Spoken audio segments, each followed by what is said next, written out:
On that scorching afternoon in August, when the Georgia sun turned the air to liquid fire, and the cicadas screamed in the magnolia trees of Riverside Plantation, the fate of two brothers, Jacob and Isaiah, was sealed without them knowing.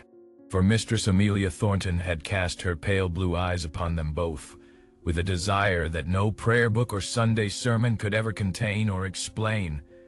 And if this story grips your heart, leave your like and subscribe so you don't miss the next chapter, because what you're about to hear is the truth that polite society buried beneath layers of silence and shame. Jacob and Isaiah were brothers, 23 and 21 years of age respectively, who had been brought to Riverside as children after their mother died of fever on a plantation in South Carolina, and they had only each other in this world of bondage and suffering. Jacob was the elder, tall and powerfully built, with hands that could split logs with an axe as easily as breaking bread, and he worked in the fields under the merciless sun, his back already marked with scars from the overseer's whip. Isaiah was younger, more slender, with intelligent eyes and a gift for words. He worked as a house servant and had learned to read by watching Master Thornton's children at their lessons, memorizing letters and sounds until he could make sense of the books he found lying about the big house. The two brothers were inseparable, despite their different stations on the plantation. They shared everything, their meager rations, their dreams of freedom whispered late at night in the quarters, their memories of a mother whose face grew dimmer with each passing year. Master Thornton was a wealthy cotton planter, owner of 300 acres and 120 enslaved souls. A man who prided himself on running an efficient operation and maintaining order through strict discipline and the ever-present threat of the whip. His wife, Amelia, had married him at 17, a beautiful woman from a prominent Savannah family, with porcelain skin and hair the color of spun gold. But the marriage had been loveless from the start, a business arrangement between two powerful families seeking to consolidate wealth and social standing. Amelia was now 26 years old, childless despite 9 years of marriage, and the emptiness she felt was like a vast chasm opening inside her chest, swallowing everything, every hope, every dream she had once harbored as a young girl reading romantic poetry in her father's library. She spent her days in the big house, embroidering samplers, playing melancholy tunes on the pianoforte, and watching the enslaved workers from her window. And it was in this watching that she first noticed Jacob, the way his muscles moved as he worked, the strength in his arms, the way sweat glistened on his dark skin like morning dew on tobacco leaves. But it was Isaiah who spoke to her first.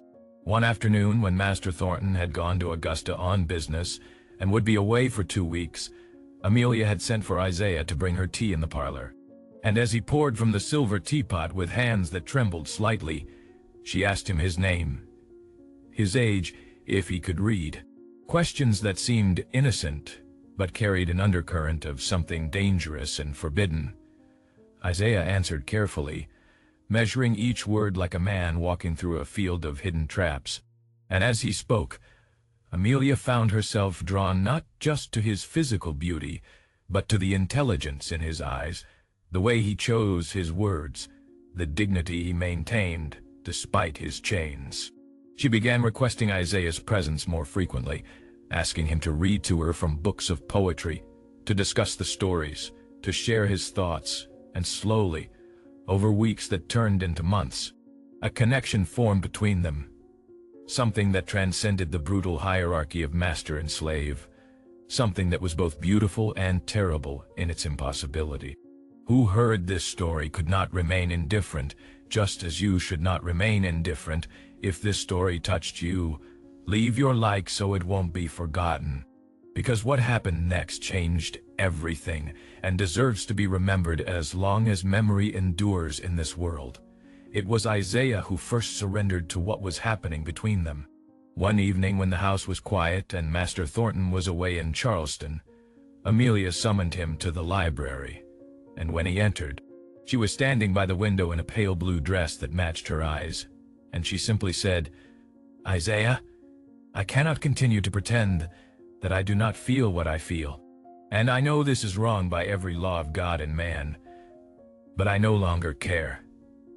And Isaiah, who should have been terrified, who should have run from that room and never looked back, instead found himself crossing the distance between them, found himself touching her face with hands that had picked cotton and hauled water, and in that moment, something broke open inside both of them, some wall that had been holding back a flood of longing and loneliness and desperate need.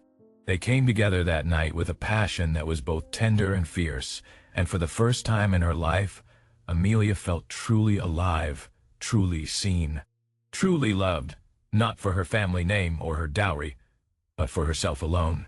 And Isaiah felt, for a brief moment, like a man instead of a piece of property, felt the impossible joy of being chosen, of being wanted, even though he knew this could only end in disaster. But the heart is a traitor that recognizes no master, and Amelia soon found that one love was not enough to fill the emptiness inside her. She began to notice Jacob as well, Isaiah's older brother, and the desire that had been satisfied by one brother now expanded to include them both. A transgression doubled, a sin multiplied beyond all measure.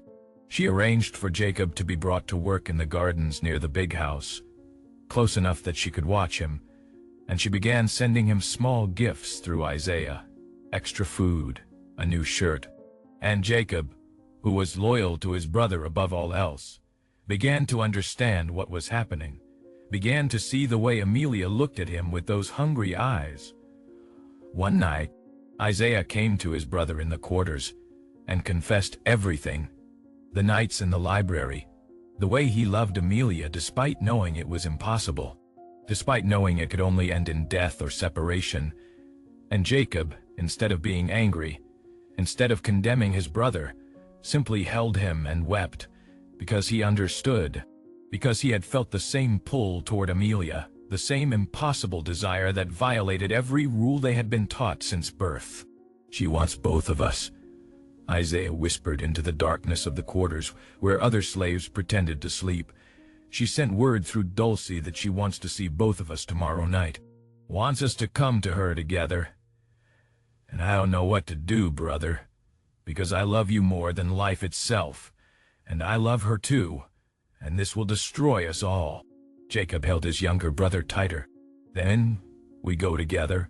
We face this together, whatever happens. We're brothers, and nothing can break that bond.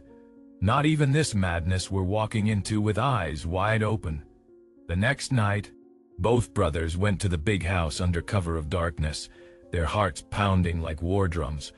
And what happened in that chamber is not for these words to describe in detail.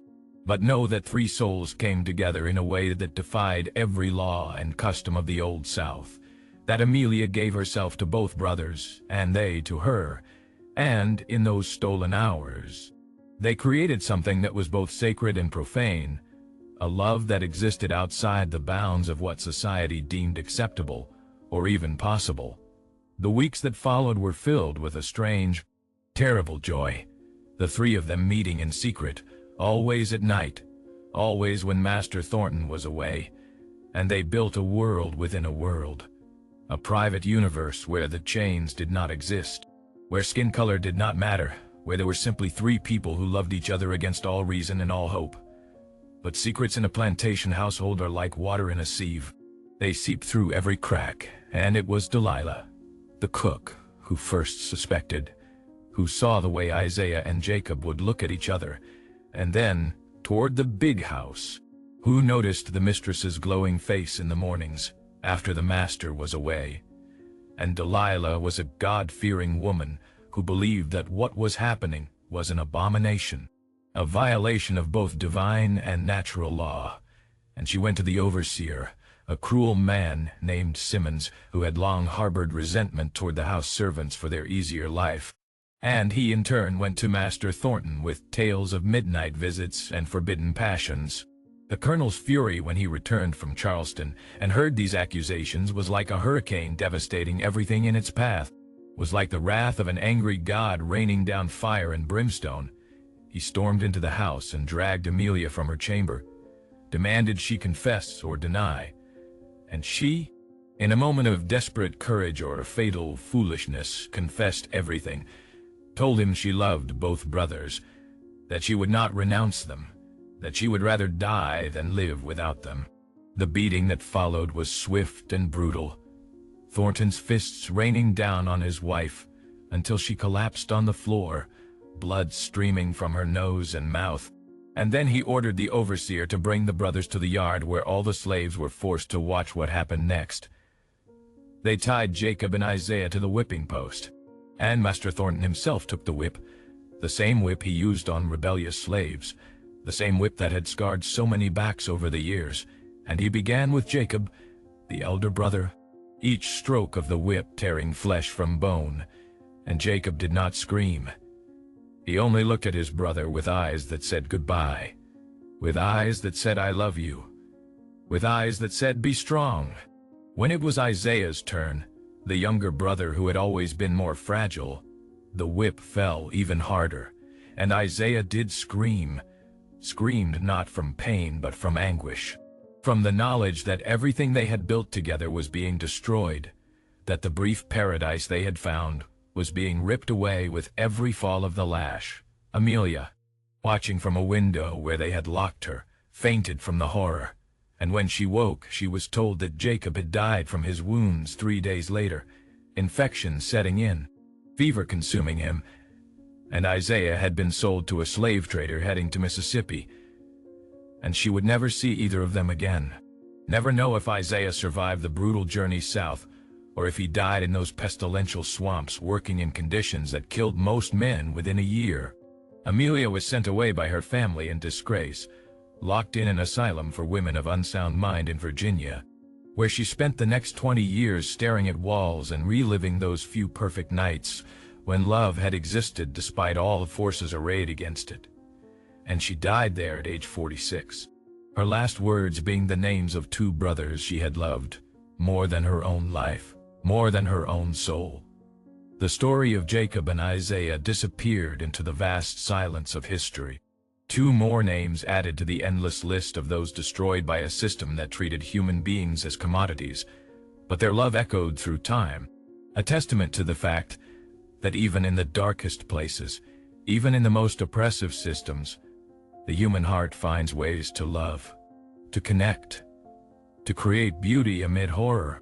And if this story made your heart beat faster, go now to the channel and subscribe to discover the other voices that time tried to silence, because we must remember, we must honor the memory of these souls who loved and suffered, and never forget that love should never be a crime, that no system of oppression can truly kill the human spirit, and that somewhere, somehow, Jacob and Isaiah found each other again beyond this world of chains and suffering, found each other in a place where love is finally free.